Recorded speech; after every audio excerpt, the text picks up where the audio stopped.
Guys, could we just, like, I don't know, play a song? Or two? Something? Yeah, man. Sure, Josh. Yeah. All right, yeah, let's do it. Okay.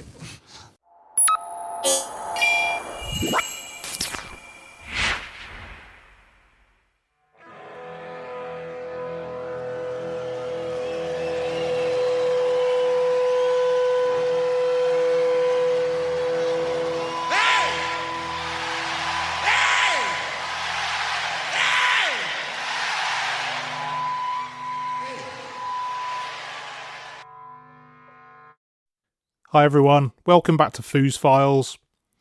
Well, it's been a bit of a week, hasn't it, in the world of Foo Fighters? Where do we start?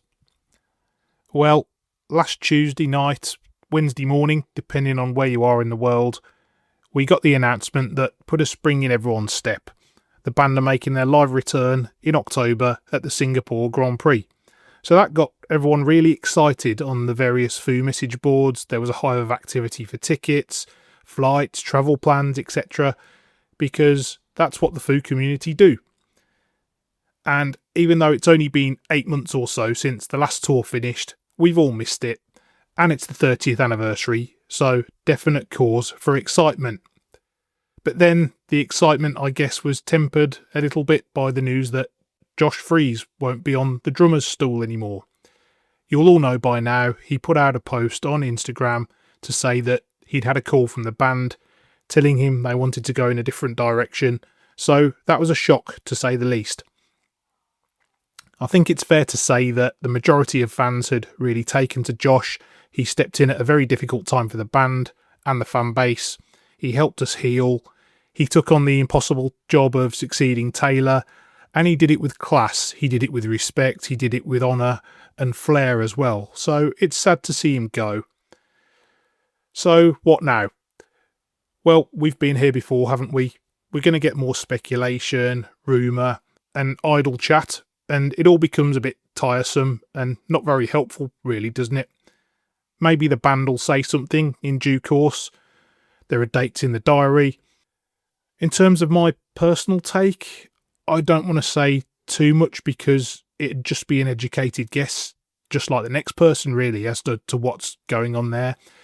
A lot of people are assuming it's going to be Shane Hawkins coming into the band. Personally, I'm not convinced. I think if that was the case, they'd have given that reason to Josh, and I'm sure he'd have totally understood the sentiment behind that. It could just be that Dave has a very specific idea of what he wants to do next. I don't know. Nevertheless, I don't want to be a hypocrite because, as I've just said, there's a danger of the rumour mill becoming quite tiresome, just as it did when we were waiting to hear what was next after Taylor's passing. However, what I did want to do with this week's episode is use it as an opportunity to say thanks to Josh for his contribution to the band. No judgment or speculation, just a show of appreciation to Josh Freese. So we've got a few messages from the Foo community to say thank you, Josh. Would you please give a big, warm welcome hug to the guy that let it fucking come out here and play with you tonight, the man that made it possible. That's Josh Freese on the drums right now.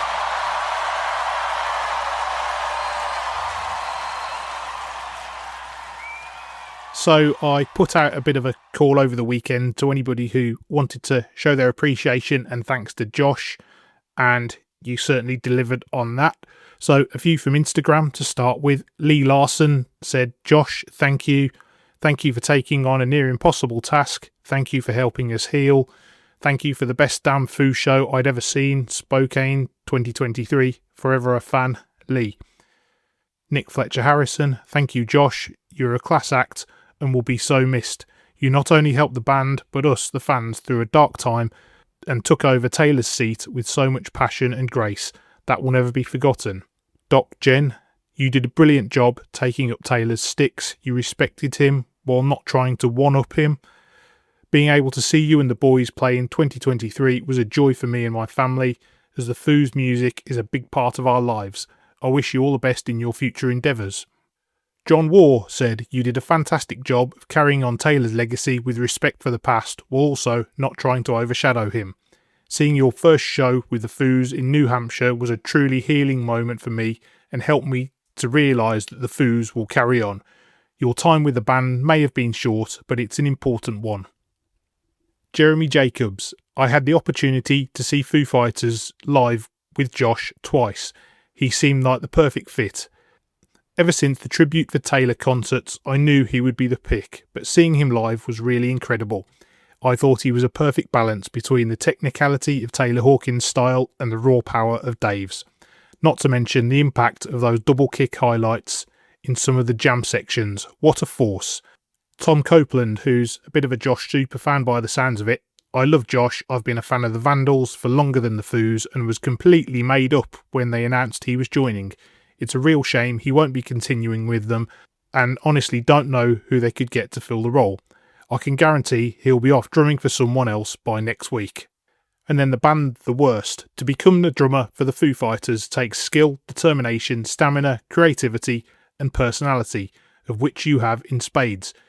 You even brought the weird, which is something the band heavily relies on in the background but never gets talked about. You were friends with Taylor for a long time and even knew the other band members as well, making the connections between the songs and jams seamless. Thanks for carrying the torch. Any other drummer would have buckled under the pressure. See you in a couple of weeks with a perfect circle. The team from Foo Fighters Live posted, "We're sad knowing we won't get to see Josh on that stool anymore, but for the short time he was with the band, we want to say thank you to him. For the past 2 years, he's been more than just an absolute beast behind the drums. He's been a friend's hand offered to pull this group back on their feet after devastating loss. His presence paid tribute to the past while giving space to heal and move forward. We're sorry to hear that the future will not have him in it. He will always be a part of the Foo Fighters story, and we will always be grateful to him." And then we've got a few over on Club 606, the Facebook group. "Thank you, Josh. We saw you in Australia and the US. Thank you for converting my partner into a fan. It's your drumming that won him over. Thank you for stepping in and letting us experience the Foos for another tour. Wishing you the very best from Melbourne." That was Kat Simic on Facebook. Susie Pickard. "Thank you, Josh, for stepping into the fold and steering our boys through a sad and tricky time. Blown away to have seen you play with them on the UK leg 5 times. Good luck for the future." Natalie Jones. "Josh stepped up and kept the band together when we all thought they would fall apart. He was an excellent fit, grateful for his contribution, but sad to see him go." Christine Wright. "I'm sad to see him go. I thought he was a great fit. Not only fantastic on the drums, but also a kick-ass sense of humour." And then finally, Maggie Rainwater Budd. "I want to say thank you, Josh, not only for your contributions to the band over the last couple of years, but for the part you played in helping the Foo community grieve and heal. I was so nervous about how different, weird or sad it might feel seeing someone else behind the kit, but we could feel your love and respect for Taylor. Not only that, but you brought a new energy to the band, and I hope I speak for many others when I say you brought us a lot of joy and catharsis during a difficult time."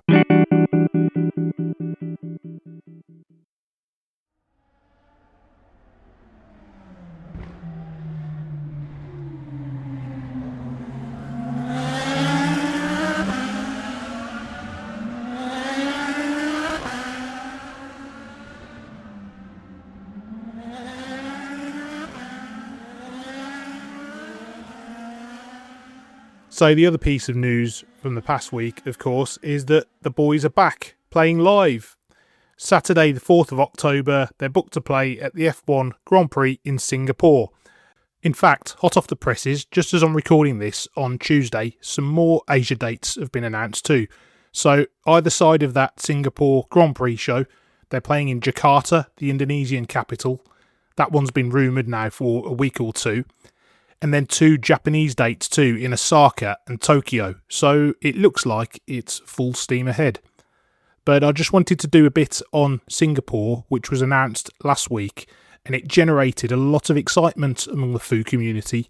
It's part of a big lineup of music acts on race weekend, including the likes of Elton John and the Smashing Pumpkins, and it's the first Foo Fighters show in Singapore since 2017. Ladies and gentlemen. Oh, shit. We haven't played a show here in a long time. Took you so long. So, some of you I've never met before, you know what I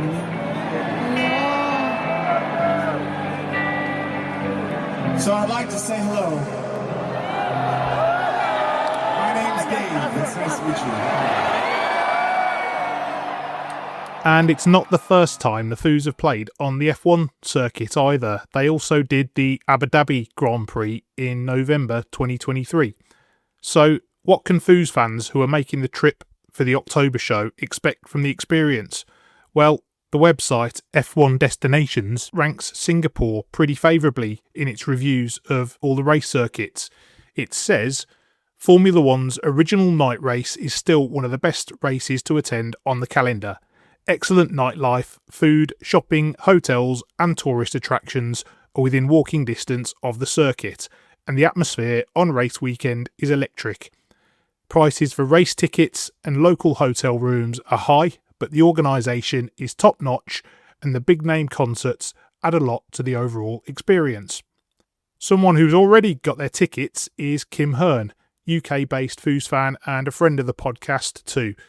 Kim's a bit of a globetrotter when it comes to seeing the band. She's seen them in the UK, Australia and America, and she knows Singapore pretty well too. So she sent us a few thoughts on the show in October. So Wednesday morning I woke up having my cuppa and logged onto Instagram, and the first story I see is something from Foo Fighters. So I'm thinking, oh, what's this? Looked at it and thought, oh, wow, concert and in Singapore. Absolutely amazing. I've had a long-standing relationship with Singapore for many, many years. It was always a good stopping off point for us when we lived in Australia and returning to the UK every year. Prior to that, I've been on the holiday there many times and also have worked at the Singapore Air Show as well. So I've been waiting quite a few years for hopefully a concert in Singapore. And here we are. So we thought we might go away in October anyway, but we hadn't booked anything, hadn't really finalised anything. So in true Foo Fighter fan style, you buy the tickets and then you work around that. So as a bonus, I also found that I had enough Singapore airline points to actually get to Singapore for free. So that was nice. So in terms of the actual concert, I've done a bit of research and looked at stories from previous Grand Prix concerts, and I know it's only going to be a fairly short set, probably about an hour and a half, and so probably be the family favourites.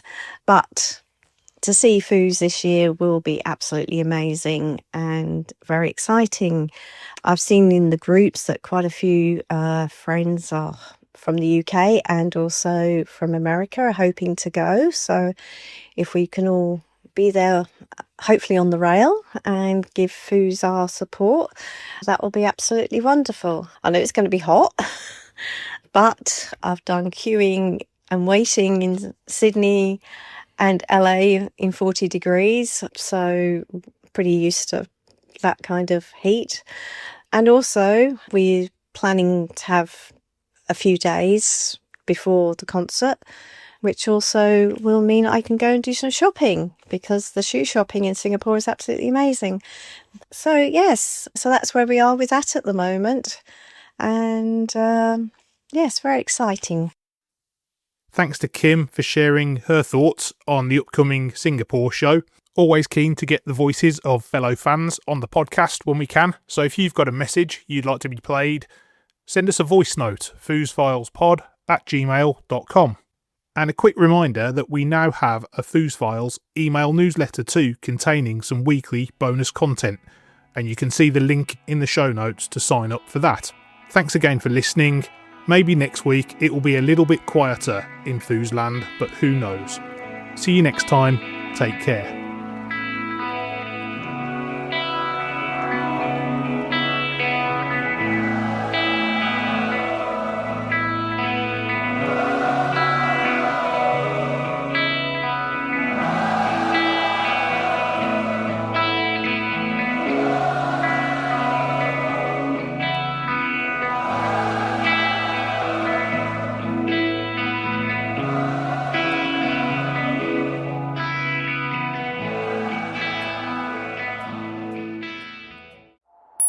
Thank you.